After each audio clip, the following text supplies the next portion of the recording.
हाँ तो छात्रों, हमने ग्रीन रेवोल्यूशन के पिछली क्लास में ग्रीन रेवोल्यूशन पर चर्चा की थी। अभी हम इसमें आगे जो प्रमुख घटक हैं, जिसके कौन कौन से प्रमुख कंपोनेंट्स हैं, उसके बारे में विस्तार से चर्चा करेंगे। तो सबसे पहला घटक आता है इसमें high yielding variety seeds, HYV। HYV यानी ऐसे बीज जो कम समय में अधिक उपज दे दे, जिसका तना छोटा हो ताकि वो तेज़ी से उग पाए और उसके ऊपर जल्द से जल्द बालियाँ लग पाए। क्योंकि पहले के जो गेहूँ होते थे उसमें जो तना होता था वो तो काफ़ी लंबाई लेके फिर उसके ऊपर बालियाँ लगती थी, उसके ऊपर छोटी।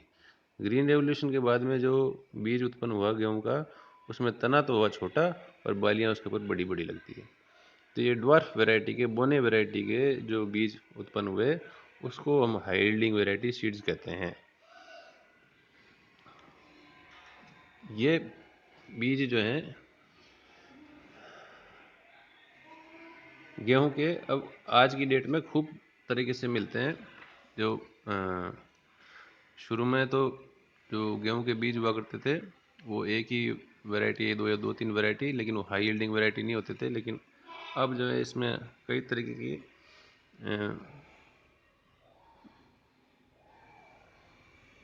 जो बीज की वैरायटीज़ हैं वो खूब सारी डेवलप हो गई हैं। जैसे अपन 1482 कहते हैं, और भी कई सारे वैरायटीज़ हैं। तो ये नेशनल सीड कॉरपोरेशन है अपने भारत के अंदर, जो इसकी जो 1963 में एस्टेब्लिश हुआ था, वो इस ब्रीडिंग प्रोग्राम को देखता है, जिसमें नेशनल सीड प्रोग्राम जो है वो चलाया गया 1977 में। पंजाब, हरियाणा, यूपी, बिहार, उड़ीसा, महाराष्ट्र, कर्नाटक, आंध्र प्रदेश और राजस्थान भी सम्मिलित है इनके द्वारा। तो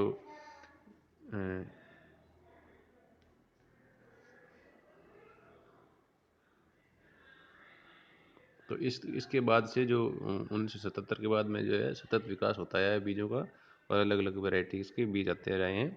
जैसे एक आंकड़ा ये कहता है कि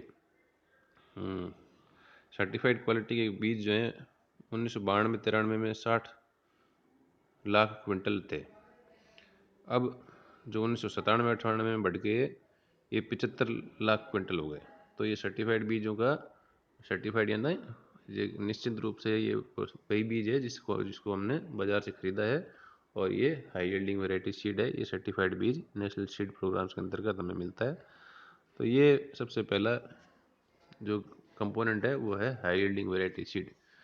दूसरा कंपोनेंट जो आता है ये ग्रीन रेवोल्यूशन में, वो आता है इरिगेशन। इरिगेशन में जो सिंचाई के स्रोत हैं वो होना परम आवश्यक है, क्योंकि हमारी मानसून पर निर्भरता रहती है भारत में।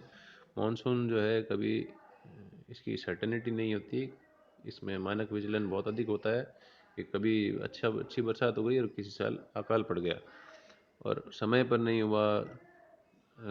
अगर उसका डिस्ट्रीब्यूशन ठीक नहीं है, 15-15 दिन अंतराल के पे अगर बरसात नहीं हुई तो फसल जल जाती है। तो इसलिए इरिगेशन होना बहुत ज़रूरी है अगर हमें शॉर्ट प्रोडक्शन लेना है तो। अब सिंचाई के साधन जैसा कि सभी को ज्ञात है कि या तो बोरिंग होगा, ट्यूबवेल, कुआं, टाँका, नहर, ये ये प्रमुख सिंचाई के साधन हैं भारत में जो चलते हैं। तो इनका विकास करना एक इस इंटेंसिव एग्रीकल्चर डेवलपमेंट प्रोग्राम के तहत ये भी एक पार्ट में लाया गया। जैसे इंदिरा गांधी नहर परियोजना का विकास किया गया, जो विश्व की सबसे बड़ी नहर योजना मानी जाती है, और जिस कारण से पंजाब से लेके राजस्थान तक हमें सिंचाई का जल उपलब्ध होता है। तो ये इरिगेशन एक इम्पोर्टेंट कंपोनेंट है हाई यील्डिंग वैरायटीज़ के साथ साथ। तीसरा जो कंपोनेंट आता है वो है यूज़ ऑफ फर्टिलाइज़र, यानी उर्वरकों का, केमिकल, पर्टिकुलरली रासायनिक उर्वरक। इनका उपयोग जो है बहुतायत में किया जाना आवश्यक हो गया, क्योंकि फर्टिलाइज़र के बिना बीज की जो गुणवत्ता है वो अधिक अच्छी नहीं हो पाएगी। तो irrigation, high yielding variety seed और केमिकल फर्टिलाइज़र, ये एक त्रिकोट हो गए, ट्रायो हो गए ये, जिस कारण से ये ग्रीन रेवोल्यूशन का सबसे पहले तेज़ी से विकास हुआ। अब ये अगर हम देखें कुछ आंकड़े, तो जो हम फर्टिलाइज़र का जो यूज़ ले रहे हैं, वो असल में NPK, नाइट्रोजन, फॉस्फोरस और पोटेशियम, इन तीनों का रेशियो जो है 4:2:1 ये होना चाहिए। ये यूरिया के अंदर ये जो हम खाद में डालते हैं NPK, वो यूरिया ही है। यूरिया में 4 नाइट्रोजन, 2 फॉस्फोरस और 1 पोटेशियम, इस रेशियो में जो केमिकल फर्टिलाइज़र जो सबसे ज़्यादा पॉपुलर हुआ है वो ये है। और इसका जो अगर हम कंजम्पशन देखें वार्षिक औसत पूरे भारत का, तो वो है 72.4 kg पर हेक्टेयर। लेकिन इसमें भी वेरिएशन है। जैसे पंजाब में इसका कंजम्पशन हो रहा है 168 किलो प्रति हेक्टेयर, हरियाणा में 106, यूपी में 90 ही हो रहा है। तो ये रीजनल डिस्पैरिटीज़ हैं, प्रादेशिक भिन्नताएं हैं, जिसमें फर्टिलाइज़र का जो है वेरिएबल यूज़ हो रहा है। फिर चौथा जो फैक्टर आता है वो है use of insecticide and pesticide. जैसे कि रासायनिक उर्वरक ज़रूरी है, वैसे ही इसमें फर्टिलाइज़र के साथ साथ इसमें पेस्टिसाइड जो कीटनाशक है वो दवाएं भी आवश्यक है, अगर हमें फसल को बचा के रखना है कीटों से। तो कुछ वीडिसाइड हैं, पेस्टिसाइड हैं, इंसेक्टिसाइड हैं और मोनोकल्चर। ये जहाँ जहाँ मोनोकल्चर मतलब एक ही तरह की फसल बोई जाती है, जैसे गेहूँ बोया तो गेहूँ बोया जा रहा है, तो इस मोनोकल्चर के साथ में इस तरीके की जो इंसेक्टिसाइड्स हैं वो पॉपुलर हो गए यूज़ में।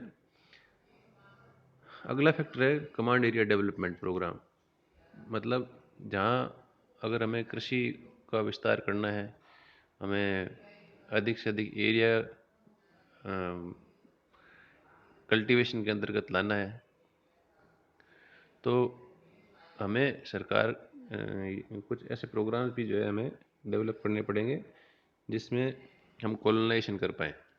जैसे कुछ गैर सिंचित क्षेत्र थे जिसमें बाद में सिंचाई की सुविधा तो उपलब्ध करवा दी गई, लेकिन अब वहाँ पर यातायात के साधन, वहाँ पर जो व्यक्ति निवास करेंगे उनके लिए बाज़ार, हॉस्पिटल, स्कूल इत्यादि, मंडियाँ, ये सब चीज़ें अगर डेवलप नहीं होगी तो